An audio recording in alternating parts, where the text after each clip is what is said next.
So hello, this will be the first video lecture. I think there'll be 3 this week, and I cannot figure out how to change how the camera works, so I guess you get to see my notes as well. So the first video lecture I want to focus on kind of the Cold War, how this comes about, some of the early ideas, actions, etc. by American officials. And we start, really, I'm going to start with the war. One of the questions here is how to handle post-war realities. I mean, the main powers had diverging interests before, during, and after the war. Theodore Wilson has an excellent essay on the Atlantic Conference, which of course occurred before the United States had even entered the war. And it shows the different goals, the different interests that the different countries had. For example, Roosevelt went there focusing on getting free trade for for all nations, whereas Churchill still wanted his protections. So there are diverging interests before, during, and after the war. And as we discussed a little bit last week, World War II would change America's place in the international order. And part of this comes from the negotiations we see during these peace conferences. Not all of it was pleasant. Roosevelt, Churchill, Stalin would make the arrangements. Many of the actions at these conferences, though, were designed to earn victory in the war. The long-term ramifications were much stronger than many appreciated at the time. And again, these are very much marginalized. So as we go forward, you can kind of consider this. Roosevelt, of course, is increasingly sick at this time. One wonders why he felt he should have run for re-election in '44, but it's a moot point at this point. He's present, though. Tehran, for example, in late 1943, offered an early idea as to what the post-war order would be. And at this conference, the decision to initiate the UN and set its ground rules was made. One thing that's created, the idea of a Security Council for the major powers. Of course, one of the major problems with this is that if you're on the Security Council, then you can veto the actions of others. If you're familiar with the UN, you know this is one of the reasons it's always been somewhat weak. It's also at Tehran where Stalin begins to play his nationalist card to the Allies. He lays the groundwork for a perimeter around around Russia after the war. We would befriend the Soviets and were involved in the Chinese Civil War. We're a protector of sorts for Chiang and the nationalists in China. And again, this is for the sake of World War II. It's at Tehran Roosevelt speaks one of his more infamous quotes. I have a hunch that Stalin does not want anything but security for his country, and I think that if I give him everything I possibly can and ask nothing from him in return, he won't try to annex anything and will work for a world of democracy and peace. That tweet did not age well. Roosevelt's attitude lets Stalin know the West will not stand in his way during or after the war, and this will have major ramifications. Soviet historians even recognize this. Now, at Yalta, further problems emerge. Roosevelt would in many ways distance himself from Churchill, focusing on his work with Stalin, who he referred to as Uncle Joe.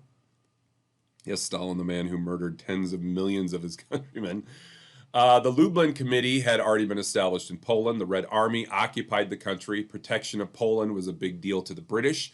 But at Yalta, the eastern provinces of this country were permanently transferred to the Soviet Union. Furthermore, it is here where early divisions of Germany were established, an overly generous division for the Soviets in particular. Additionally, territory in China would be ceded to the Soviets to placate Stalin. But Roosevelt needed Stalin to declare war on Japan, and he was willing to make these sacrifices in order for him to do this. What we in the modern world, of course, know as quid pro quo. Still, one of the key things to emerge from this conference was the declaration of a liberated Europe. The promise that the people of Europe would, quote, create democratic institutions of their own choice. We'll get back to this. Potsdam would end up being even worse. While at Potsdam, Churchill actually lost his election for prime minister. Yes, the man who led Britain through the war lost his position because people wanted handouts. And that's just what Clement Attlee promised. Roosevelt had passed by this time, leaving Stalin as the only true veteran at the conference, and he took advantage. Churchill would lament in his work Triumph and Tragedy that 1/3 of Europe was lost to the communists at these conferences, somewhat tempering the sense of triumph. Truman would write in his memoirs that Stalin took control. Quote, on several occasions when Churchill was discussing something at length, Stalin would lean on his elbow, pull on his mustache, and say, why don't you agree? The Americans agree, and we agree. You will agree eventually, so why don't you do it now? And then the argument would stop. Now, Truman's quote here, anybody who is familiar at all with the post-war order can absolutely see Stalin sitting there with his finger around his mustache and telling the West what to do. At Potsdam, ethnic frontiers were reestablished essentially to 9th century Europe, which would ensure Soviet domination in Eastern and Central Europe. The traditional sense of protecting the Slavic peoples. This is, again, a large part of Russian history. One of the ideas, again, that it is somewhat of a pan-Slavic empire, and the Russians are in charge. So when Europe is carved out in this way, it only further emphasizes Soviet domination. Free elections were called for. Stalin had no interest in this, of course. Western leaders would ultimately capitulate, partially due to weakness, partially due to Stalin's strength in contrast. Regarding weakness, Attlee was completely out of his league. Churchill, again, was strong in the face of the Soviets, strong in the face of the Nazis. Attlee, not ready for this, not prepared. Truman had hardly been kept updated on goings-on. He was quite green. He was not given the kind of respect, really, that Roosevelt probably should have given him. Logistically, we still needed Soviet assistance in Japan. The atomic bomb had been tried, still not finalized yet, so we wanted Soviet assistance. And for this, what would end up happening is the Elbe River would separate democracy from autocracy, east from west, with the Iron Curtain, as Churchill would call it in his Fulton speech in '46, was fully established. So those are some of the conferences and some of the impact you see. Now, after the war, of course, there are many things going on. The Chinese Civil War would rage between the communists under Mao and the nationalists under Chiang. Japanese occupation before and during the war left openings after the war, for example, in Manchuria or Manchukuo, that would only exacerbate the Civil War. In Vietnam, Ho Chi Minh and the Viet Minh would take power in Indochina after the Japanese would surrender. Ho ran things in the north, British and French would run things in the south. One other general thing you see after the war is an effort at decolonization by the major powers, except in Indochina. Thanks a lot, France. Now, as far as the Cold War origins, I want to turn to a Soviet historian, Wojciech Masny, M-A-S-T-N-Y, a well-known international historian. Again, he speaks from the Soviet side. He argued that the Cold War was not just about American imperialism and American aggression. As a matter of fact, that really had little to do with it. Rather, the Cold War was about three major things: a combination of Russian tradition, Marxist ideology, and the Soviet system itself. Masny points to a tradition of near-obsessive search for security to maintain power abroad and keep their spheres intact. Again, I get back to the Pan-Slavic Empire. And when you look through Russian history, certainly Stalin's reign is not the first time we see empire. Marxism. Why Marxism? Of course, the international context. The idea was to spread the Marxist revolution throughout the world. This internationalism was essential to communism and Leninism. So again, what you do is you expand the empire to defend your interests that way. At the Moscow and Tehran conferences, allies were ambiguous on East Central Europe. Stalin then assumed that they would recognize Soviet power there when he was challenged. His paranoia grew. He would double down on the pressure and bravado. Again, over the course of time, Stalin recognizes the West is not going to stand in my way.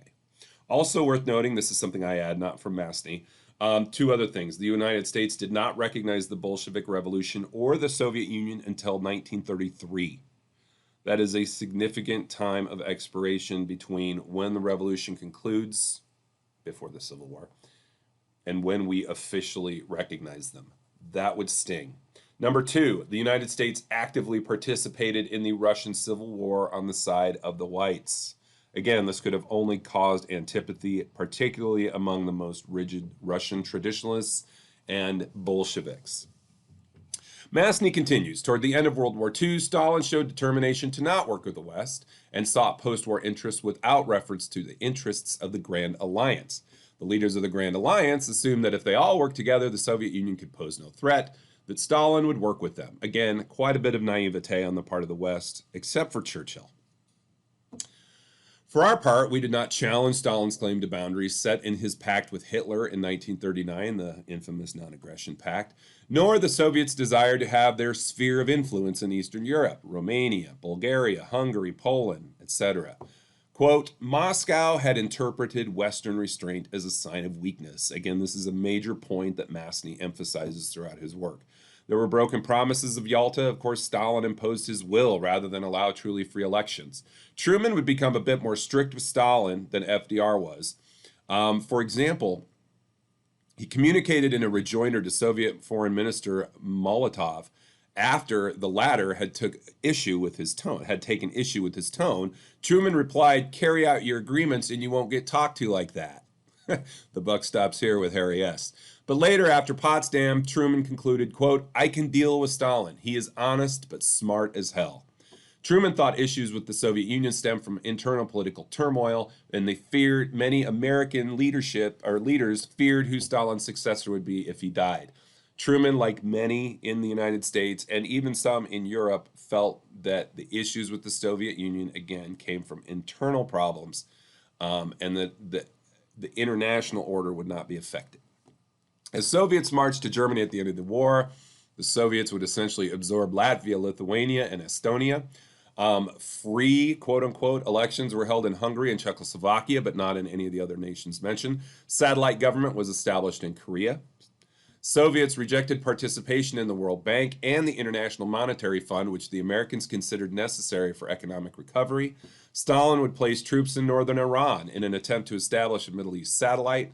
The confrontation with the UN Security Council would lead to that removal of those troops. So the Soviet Union also declared its intent outwardly to overthrow capitalist governments throughout the world. Again, this is part of the Marxist paradigm. It is about international revolution. And of course, there's a little bit of irony or hypocrisy, however you want to look at it, when you consider Marxist criticism of imperialism, yet empire was necessary to spread the revolution.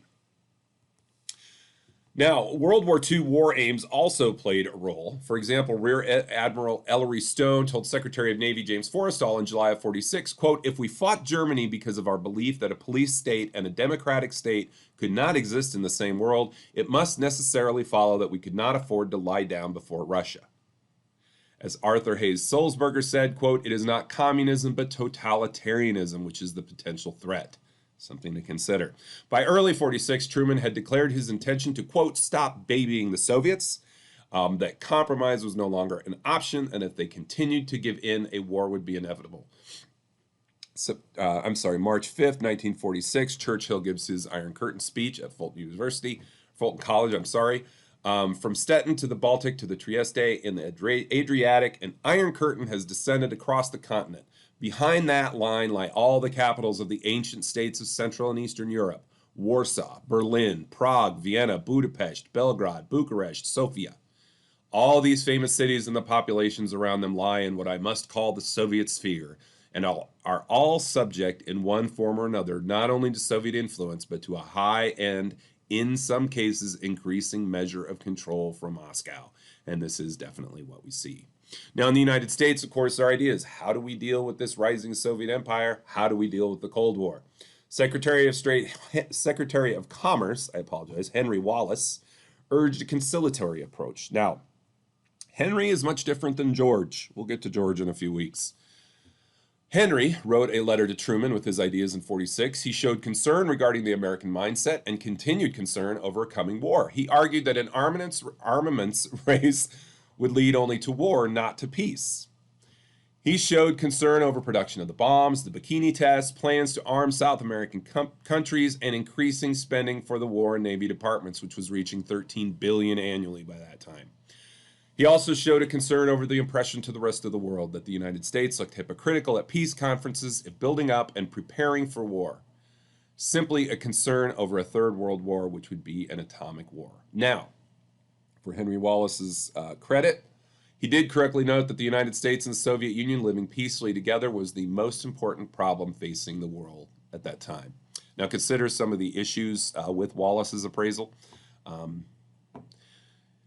Now, as far as others, White House aide Clark Clifford was more of a hardliner. He thought that we should make Soviet leaders realize world cooperation was in theirs and everyone's best interest, that Soviet militaristic imperialism was jeopardizing world security and prosperity. Mutual understanding and accord were irrelevant under the circumstances, and any weakness shown on the United States' part would only embolden the Soviets. We must be prepared for Soviet aggression. We need to work with other Western nations because the Soviet Union easily spread to the Balkans, Eastern Europe, the Near East, Manchuria, Korea, because no one was willing to stop them. And I bring up a word that I use quite a bit in the World War II class, that is appeasement. We needed to prevent further Soviet aggression. By building military power, the Soviet Union will realize the U.S. is determined to stop aggression, but if we show weakness, they will capitalize on this. Military power is the only deterrent. Atomic and biological weapons should be on the table and must be considered in a worst-case scenario.